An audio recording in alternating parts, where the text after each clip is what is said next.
नमस्कार साथियों, आप सभी का दिव्य विद्या मंदिर में स्वागत है। आज का क्लास है वर्णमाला भाग 1 है। आज हम आपको बताएंगे वर्णमाला में कुल 52 अक्षर हैं। इन 52 अक्षरों को हम 3 वर्गों में विभाजित करेंगे। वर्णमाला में कुल वर्णों की संख्या है 52। वर्णमाला में कुल वर्णों की संख्या 52 है। इसे हम सुविधा की दृष्टि से 3 वर्गों में बांटते हैं। एक स्वर है, एक व्यंजन है और एक है अयोगवाह। अयोगवाह का मतलब होता है न वह स्वर है न व्यंजन है, तो इसलिए इसको हम तीसरे वर्ग में रख दिए हैं। तो आज हम स्वर पे विस्तार से चर्चा करेंगे। स्वर के विषय में आज जानेंगे। स्वर किसे कहते हैं? ऐसे वर्ण जो बिना अवरोध के, बिना विघ्न बाधा के, बिना रुकावट के प्राणवायु से मुख से निकल जाए, उसे क्या कहते हैं? स्वर। तो ऐसे वर्ण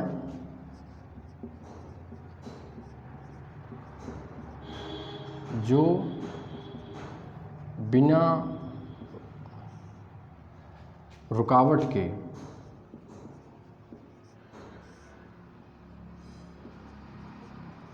उच्चारण में आए,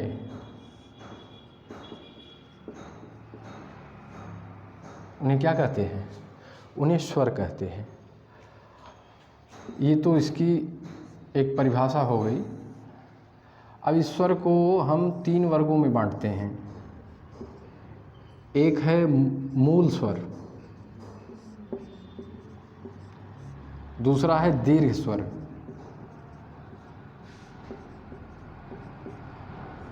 और तीसरा है संयुक्त स्वर।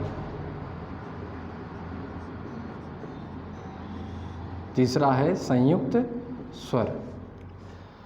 तो ये देखिए, स्वरों को भी हम कुल स्वर की संख्या 11 है। हिंदी वर्णमाला में अगर ये प्रश्न बनता है कि हिंदी के कितने स्वर हैं, तो हिंदी वर्णमाला में कुल 11 स्वर हैं।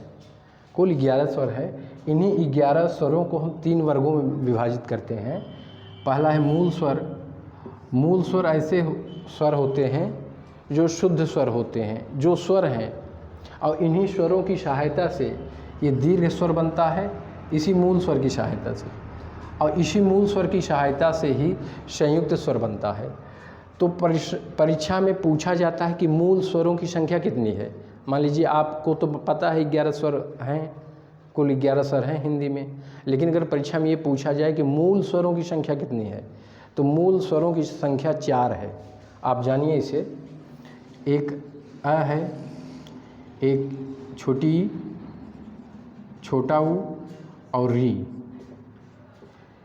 इनकी संख्या कितनी हुई? 4। तो ये 4 जो है मूल स्वर हैं। अब इन्हीं मूल स्वरों से दीर्घ स्वर बना है।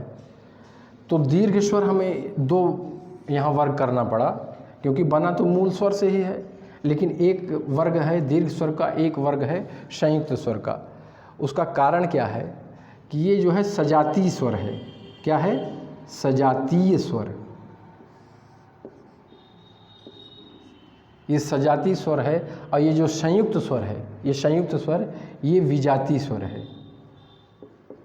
ये क्या है? विजातीय स्वर।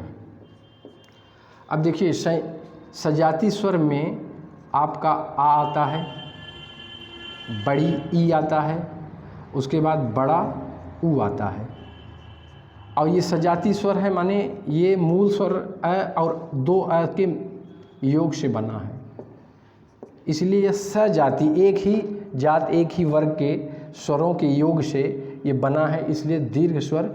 और यह दीर्घ स्वर क्या है? यह मूल दीर्घ स्वर है, या शुद्ध कह लीजिए, शुद्ध दीर्घ स्वर, शुद्ध।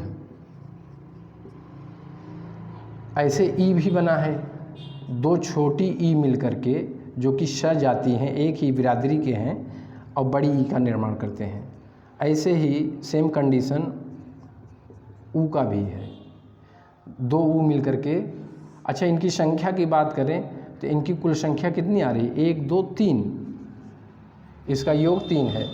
अच्छा, संयुक्त स्वर जो बने हैं, संयुक्त स्वर, ये वी जाति स्वर हैं। वी जाति का मतलब होता है 2 स्वरों के योग से तो बने हैं, लेकिन वे स्वर आपस में एक वर्ग के नहीं, एक जात में दो विभिन्न स्वरों के योग से बने। जैसे ए हुआ, ए किससे बना है? अ और ई से। आई अगर आप उच्चारण करेंगे तो यही मिलेगा ए। ऐसे ही ऐ है, ये भी अ और ए से बना है। ऐ। ओ को भी देख लीजिए, ओ जो है दो स्वरों से बना है, अ और ऊ से, छोटा ऊ से क्या बन गया? ओ, औ।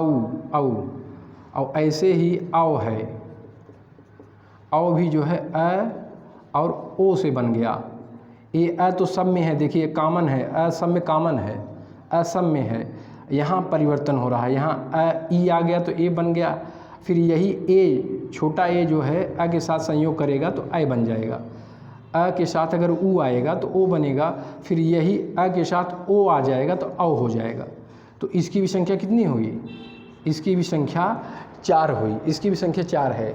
इस तरह से आप देखेंगे 4 और 3 7 और 7 4 कितना हो गया? अगर यहाँ टोटल आप करेंगे तो यही हिंदी में 11 स्वर हैं। यही हिंदी में कितने स्वर हैं? 11 स्वर यही है। अच्छा, एक चीज़ और जानिए, ये जो मूल स्वर है, ये मूल स्वर को आप ह्रस्व या लघु भी कहते हैं। इसी मूल स्वर को आप क्या कहेंगे? ह्रस्व, यहाँ मैं लिख दे रहा हूँ, ह्रस्व या लघु, इसे लघु भी कहा जाता है, छोटा। और ये दीर्घई है, ये ह्रस्व या लघु है, ये दीर्घ है। अब यहाँ इसकी इसलिए मैं लिख रहा हूँ कि यहाँ ह्रस्व की मात्रा कितनी होती है? यह एक मात्री है, एक मात्रिक का चिन्ह ये है, ऐसे खड़ी पाई कर दो ब्रैकेट में। और ये दीर्घ जो है ये पूरा मिला के दीर्घ है, क्योंकि ये संयुक्त स्वर भी, ये भी दीर्घ की श्रेणी में आएगा। यहाँ बस अंतर क्या है कि यहाँ 2 सजातीय स्वर के योग हुआ है और यहाँ भिन्न स्वरों का योग हुआ है, दोनों दीर्घ हैं। ये संयुक्त स्वर भी दीर्घ की श्रेणी में आएगा। तो दीर्घ की संख्या कितनी है? 7 है, 3 और 4 7। तो ये दीर्घ को आप कहेंगे द्विमात्रिक स्वर। क्या कहेंगे? द्विमात्रिक स्वर। द्विमात्रिक स्वर को अंग्रेजी के यस के आकार में लिखा जाता है। तो ये है एक मात्रिक और दीर्घ मात्रिक। एक जो है त्रिमात्रिक स्वर भी है, उसका प्रयोग हिंदी में बहुत कम होता है, अपवाद स्वरूप कहीं कहीं होता है। उसको कहते हैं प्लुत। क्या कहते हैं? प्लुत।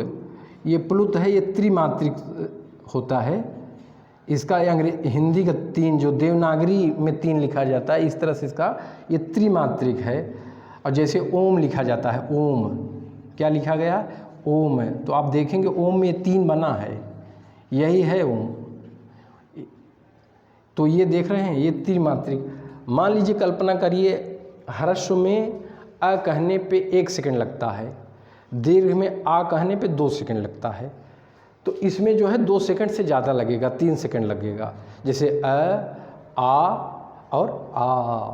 तो माने जब गायक लोग आलाप भरते हैं तो वह प्लुत में चला जाता है, अ आ। तो इस तरह से यह ह्रस्व स्वर एक मात्रिक है, दीर्घ द्विमात्रिक है, और प्लुत जो है, यह प्लुत को क्या कहेंगे? त्रिमात्रिक। ये त्रिमात्रिक है। यहीं ये स्वर के विषय में पूरा 11 स्वर का हमने पूरा विवेचन किया है। हम उम्मीद करते हैं वीडियो आपको बहुत ही उपयोगी और लाभप्रद साबित होगा। और अगर ये वीडियो आपको पसंद आए तो आप इसे ज़रूर इसमें कमेंट करिए, लाइक करिए, शेयर करिए और सब्सक्राइब करिए। जय हिंद।